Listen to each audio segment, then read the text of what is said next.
ka na ika'y mawiwili. So mga par, sa naging bakbakan nga po sa pagitan ng ating pambato na si Mike Plania kalaban si Omar Trinidad, kung saan round 1 pa lang ng laban mga idol, ginulat kaagad ni Plania si Trinidad matapos makatama ng dalawang solid na suntok. Pero kitang kita sa laban mga idol na sobrang laki talaga ng kampyon, mahaba ang kamay. At pagdating naman sa round 3 mga idol, napuruan si Plania sa counter ni Trinidad. Nayanig ito mga idol sa bakbakan, at sa pagkakataon na to mga idol, kapos na talaga ang mga suntok ng Pinoy. Malakas pero maiksi at hindi makatama. At pagdating naman sa last quarter ng laban mga idol, nakakabawi naman si Mike Plania, pero mas lamang talaga sa patama ang kampyon. Kaya nakuha nito mga idol ang panalo sa isang unanimous decision sa mga judges. At siya pa rin mga boss, ang WBC Continental Americas Featherweight Champion.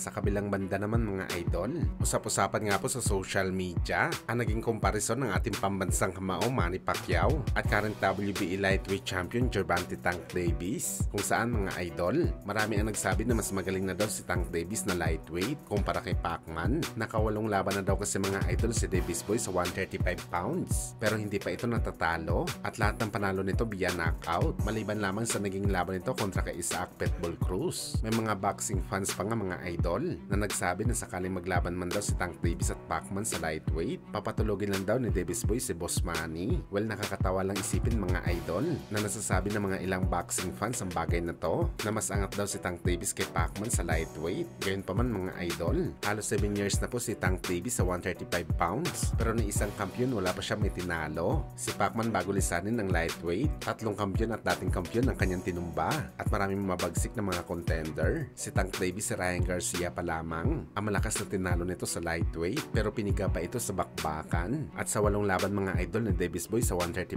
pounds, 4 na fighter dito, isang 130 pounder, kabilang na nga dito sa Lamont Roach. Kaya hindi natin maintindihan mga idol kung bakit may nagsasabi na mas angat talaga si Davis kay Pacman sa lightweight. Paano natin masasabi ang bagay na to kung hindi pa nakalaban si Davis sa kampiyon at tunay na malakas?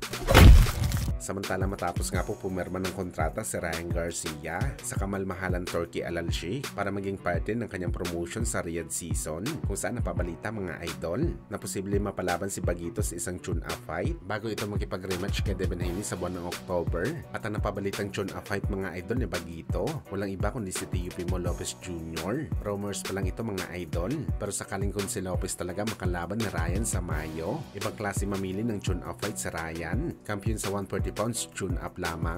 Naniniwala naman tayo mga idol na malaki ang tsansa na manalo ni Bagito sa bakbakan, pero hindi kabilang sa isang tune-up fight lamang si Lopez. Isa talaga itong threat para kay Ryan Garcia, kaya abangan na lang natin ang update dito mga idol. Mas maganda kung may ikasang laban na to. Walang ibang panalo dito mga idol kundi tayong mga boxing fans.